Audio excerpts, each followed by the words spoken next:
what is the central principle of the Torah? Many would answer with the view of Rabbi Akiva that the central principle is love. Rabbi Akiva teaches that v'ahavta l'reacha kamocha, to love your neighbor as yourself. This is the central principle of the Torah. However, there is a different view presented by Rabbi Shimon ben Pazi, who finds the central principle as connected to a verse in our parsha, Parshat Pinchas.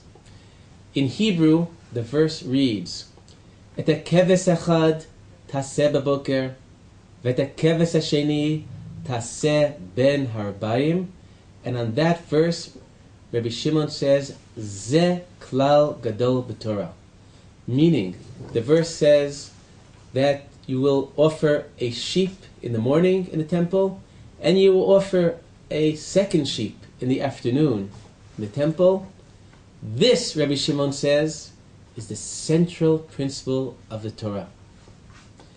Now, many might feel that Rabbi Akiva's approach, the love, is more inspiring than the sheep of Rabbi Shimon. Therefore, I see it necessary to explain why those sheep are so important. I believe that Rabbi Shimon is not talking about coming to teach us about the significance of offerings in the temple. Rather, he's coming to teach us a basic principle about life itself. That offering that he related to, the offering of 2 sheep every single day in the temple, is called the Korban HaTamid. The Tamid is the Hebrew word that means always or constant. The constant offering in the temple. And I believe this is what he's coming to teach us. How significant in life is for us to have the ability to be consistent, to be constant in those matters that we devote our efforts. And from the word tamid comes the Hebrew word hatmada, which relates to being persistent and consistent in your efforts. So I would like to talk today about why is it that tamid and hatmada are the central principles of the Torah, of life.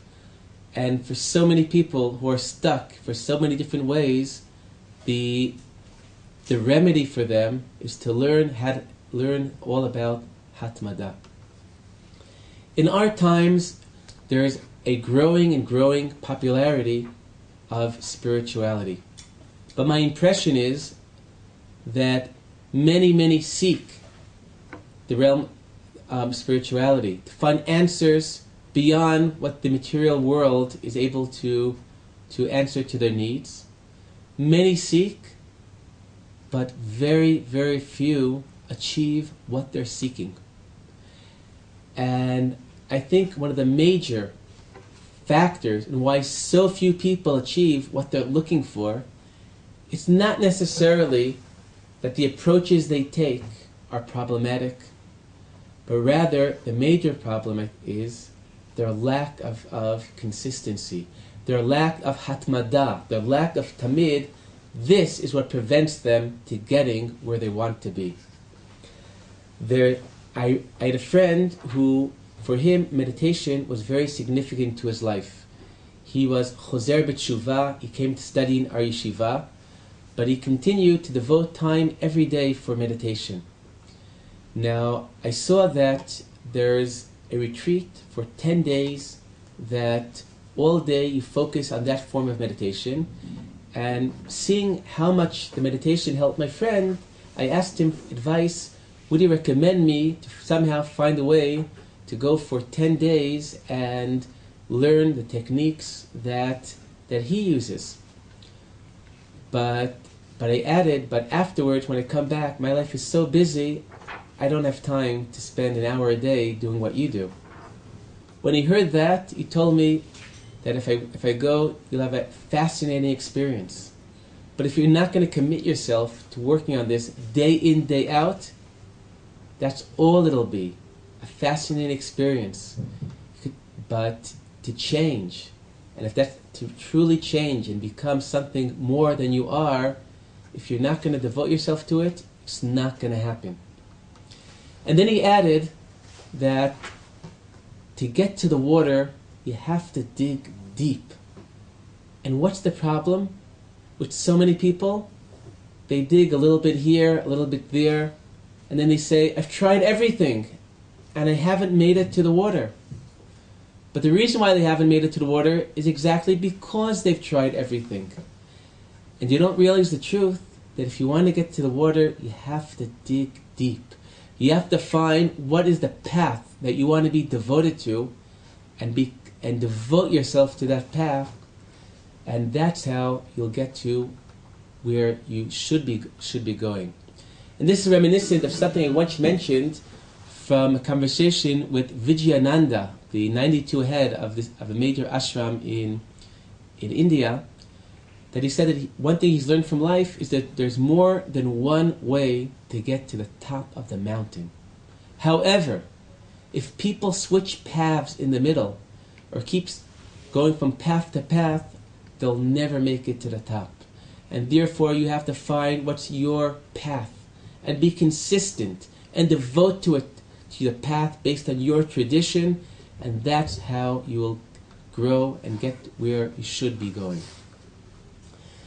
There's a book that in Israel was a major bestseller called Mekimi, in which a woman was very famous as on television, as an actress.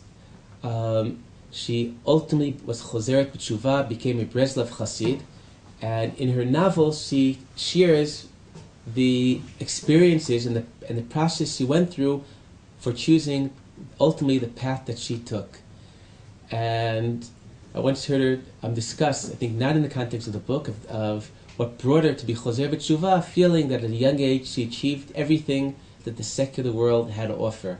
She had money, she had beauty, she had fame, but she felt that so much was missing, and that what underlied the changes in her life. But in the process she was going through, her mother said, why be so extreme? We're the same. We're both interested in spirituality and meaning for life and this and that. Why can't you be like me, who doesn't go overboard about these things? And then she looks at her mother and realizes that that's exactly why she has to go overboard. Because her mother indeed goes every week at some other sort of class in Reiki or yoga or meditation or this or that. She has a lot of extra time on her hands, a lot of extra money on her hands, and to solve her problem with the boredom, she does all these different things. But that's not what she's looking for. She's looking for a deep, fundamental change in her life. And for that to happen, it's not a little of this and a little of that. It's hatmada, it's tamid, it's devoting yourself to a path, and like that, offering in the temple, day in, day out. A sheep in the morning, a sheep in the afternoon, today, tomorrow, the next day. That's how ultimately she'll achieve what she was looking for. Maybe one last story on this. They tell the way that Kung Fu was developed. Someone went to a place to learn the martial arts, and when he arrived, they put him into a pool of water to his neck.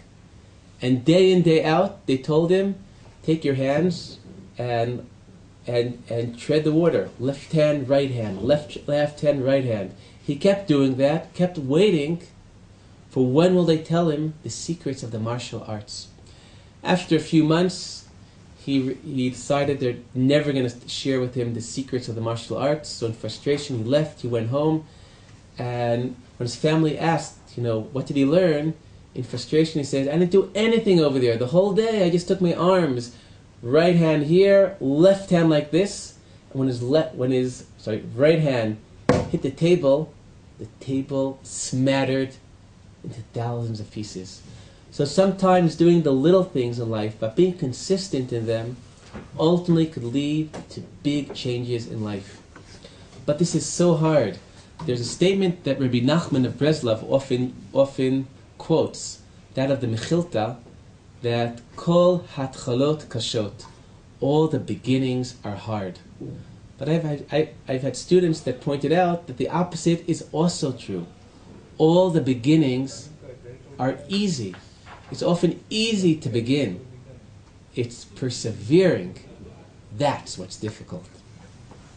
So the question is, so how can we find in our lives that are so busy and so full an ability to find time to dedicate ourselves on a consistent basis to those to ways in order for spiritual growth? The answer is right under our noses. And this again is an insight that was best put by a friend of mine in India.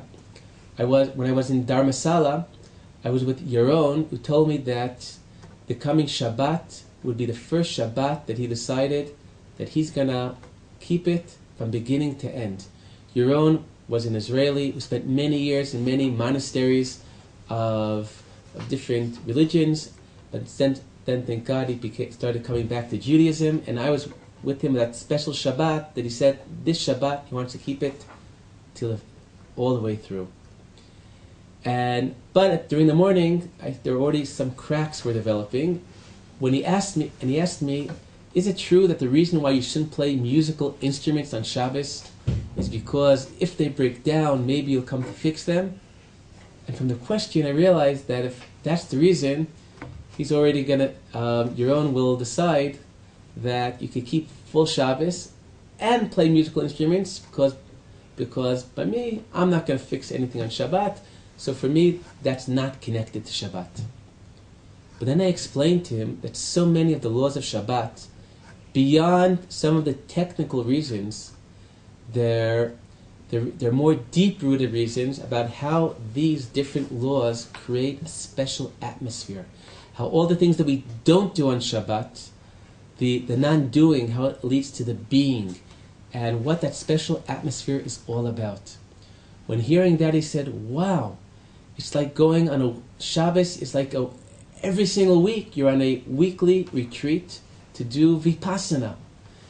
His realization that the fact that Judaism, the Torah, the mitzvot, Shabbat and the Chagim, we have a set weekly, daily schedule, weekly schedule, yearly schedule, we have things built in.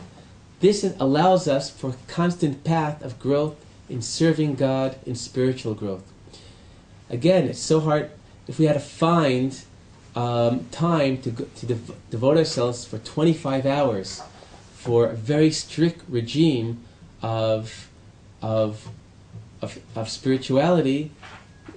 At most 2 or 3 times a year, maybe we'd find some time to do that. But when it's built in the framework of our lives, as the Shabbat is, or so many other mitzvot in the same way, it's there. We could still miss it. We could still blow it. We could still have an empty experience or work relating to each of these different parts of our week. But those who do wish to grow in the service of God, in spirituality, all these mitzvot are in place to help us grow. Let me conclude with to connect the two great principles, that of tamid and that of ava, of love. And because these two principles are connected. Often the way that one can express that the love is authentic is the ability to be persistent, to be constant in that love. When love is not of the other but of yourself, of your own personal egoistic needs, then sometimes it's on, sometimes it's off. Sometimes I want it, sometimes it's not appropriate. When there's true love for the other, then you will be able to be consistent in that love. And let me end with a story of a student of mine who, when he was in the army, he was in an elite unit that had very difficult training.